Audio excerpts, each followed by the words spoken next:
When a new partner comes, the first thing which will happen, there will be change in profit sharing ratio, because till now all were sharing profit in a definite ratio that constituted the whole profit. Their share taken together will constitute total profit. But now new partner comes and he will also share profit in the future. So first thing which will happen is there will be change in profit sharing ratio. Now this profit sharing ratio may be in three situations. As the partners will agree, their profit sharing ratio will be decided based on that. So situation 1, let's take one by one.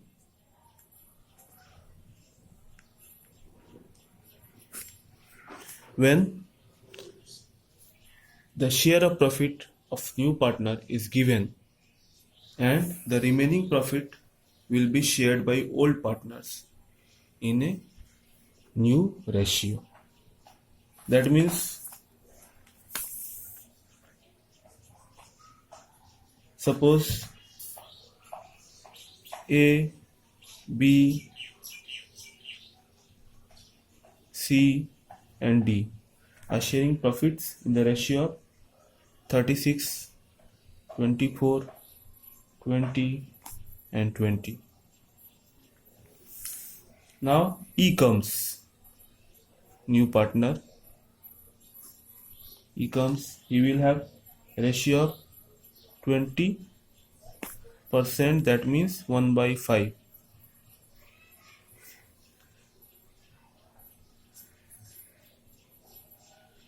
Now ABCD will share new ratio in a different ratio, new profit. So 2:1. Suppose this is the new ratio. Now we have to decide what is the new ratio. So what we will do, first we will deduct the balance. First we will deduct the profit sharing ratio of E from total. So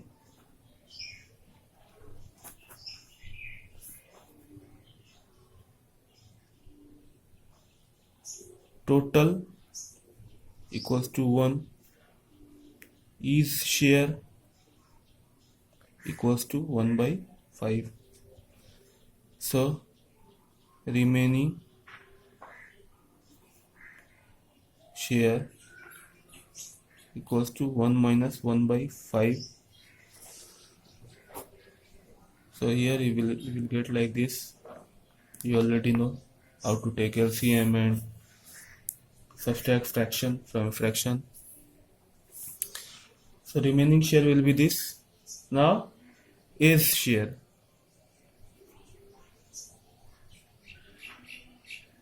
four by 5 into 3 by 10. Since his new ratio is 3 by 10 or 3, 4, 2, 1, it will get to total of 10.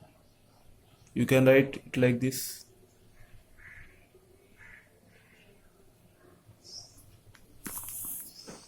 So here we will get 12 by 50. B's share will be 4 by 5 into 4 by 10. You will get 16 by 50. Then C's share equals to 4 by 5 into 2 by 10 equals to 8 by 50. Then D's share equals to 4 by 5 into 2 by 10 again, 8 by 50. this share is 1 by 10 actually, so it will be 4 by 50. Now is share equals to 1 by 5. Now this is 1 by 5 and all are above 50, so we will make it 50 by multiplying the same number to numerator and denominator. So it will be 10 by 50. It is equal to 20%. So now new ratio will be A is to B is to C is to D equals to 12 is to 16 is to 8 is to 4 is to 10. You may shorten this to the closest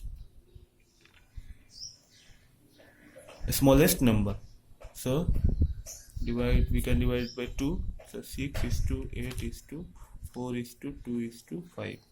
This will be the final ratio,